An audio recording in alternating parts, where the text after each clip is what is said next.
الآخر تقول هل يجوز جمع صيام هل القضاء يجوز جمع صيام قضاء مع صيام التطوع ومع بنية صيام واحدة؟ التطوع؟ كأنها تشير تو شیخ یہ وہ پوچھنا چاہ رہی ہیں کہ سنت روزوں کے ساتھ فرض روزوں کی نیت کر کے کیا ہم انہیں شریک کر سکتے ہیں؟ تو شیخ محمد بن صالح عثیمین کہتے ہیں إلى أن کہ تصوم مجھے یہ لگتا ہے کہ بہن یہ جاننا چاہ رہی ہے کہ وہ رمضان کے روزے اور عرفہ کا روزہ دونوں کو جمع کر کے رکھے، یا رمضان کے روزے اور محرم کے یوم عاشورہ کا روزہ یا یوم عاشورہ کے روزے جمع کر لے تو کیا اسے اجر ملے گا؟ يوم عرفة بنية القضاء أو يوم بنیت القضاء، بنیت بنية القضاء عاشورہ یا نیت عرفہ کا روزہ نیت قضا کے ساتھ کہ میں عاشورہ کا روزہ بھی رکھوں یا عرفہ کا روزہ رکھوں اور میری قضا بھی پوری ہو جائے۔ كذا يبدو تقريبا. فإذا كان كذلك فإنه لا حرج. فإنه لا حرج، شیخ یہ فرما رہے ہیں فإنه لا حرج، پھر ایسا ممکن ہے، جائز ہے، أن تصوم المرأة يوم عرفة کیونکہ اللہ کے رسول صلی اللہ علیہ وسلم نے عرفہ کے روزے کو رمضان کے ساتھ منسلک نہیں کیا ہے جیسے شوال کے روزے ہیں۔ شوال کے روزے اللہ کے رسول صلی اللہ علیہ وسلم نے فرمایا ثم اتبعوا ستا من الشوال، جو رمضان کے مکمل روزے رکھنے کے بعد شوال کے روزے رکھے۔ تو اس سے یہ پتہ چلتا ہے کہ شوال کے روزے آپ رمضان کے ساتھ ہی رکھ سکتے ہیں، رمضان کے مکمل کرنے کے بعد یہی افضل ہے۔ به القضاء ويحصل لها ثواب يوم عرفة.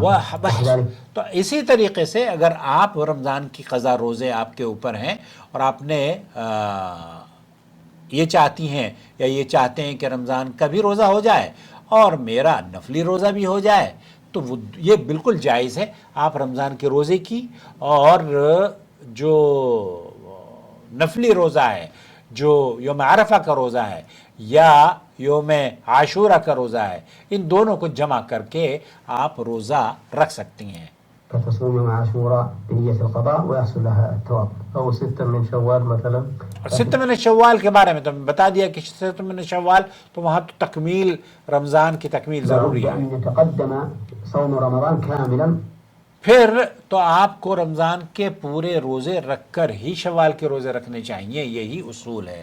بہرحال خلاصہ کلام یہ ہوا کہ شوال رمضان کے روزے رکھے اگر قضا ہے اور وہ آپ عاشورہ کے ساتھ جمع کرنا چاہتے ہیں یا رمضان کا روزہ عرفہ کے ساتھ جمع کرنا چاہتی ہیں تو دونوں روزوں کو جمع کیا جا سکتا ہے۔ اور اس کی فضیلت اللہ کے رسول صلی اللہ علیہ وسلم سے جب پوچھا گیا کہ یوم عاشورہ یا یوم عرفہ کے روزے کی فضیلت کیا ہے تو حضرت ابی قتادہ رضی اللہ تعالیٰ عنہ یہ کہتے ہیں کہ سئل رسول اللہ صلی اللہ علیہ وسلم عن صوم یوم عرفہ فقال یکفر السنة الماضیہ والباقیہ۔ اللہ کے رسول صلی اللہ علیہ وسلم نے فرمایا کہ یہ آپ کے 2 سال کے گناہوں کا کفارہ بن جاتا ہے، وہ سال جس سال میں آپ روزہ رکھ رہی ہیں اور اس سے پہلا سال۔ تو ایک روزہ رکھنا اور 2 سال کے گناہوں کی بخشش اللہ تعالیٰ فرما دے تو یہ تو بڑی نیکی اور بڑی سعادت اور گریٹ اپرچونٹی ہے، اسے پلیز ضائع نہ کیجیے گا۔ اور میری رائے میں تو آپ جب سعودی عرب میں یوم عرفہ ہو اسی وقت اسی دن روزہ رکھیے، کیونکہ یوم عرفہ یہاں سعودی عرب میں مکہ مکرمہ میں ہوتا ہے، اور یہی فضیلت ہے یوم عرفہ کی کہ ہم یوم عرفہ کا روزہ اسی دن رکھیں کہ جس دن سعودی عرب میں حجاج بیت اللہ الحرام عرفہ کے میدان میں جمع ہوں۔ السلام علیکم ورحمۃ اللہ وبرکاتہ۔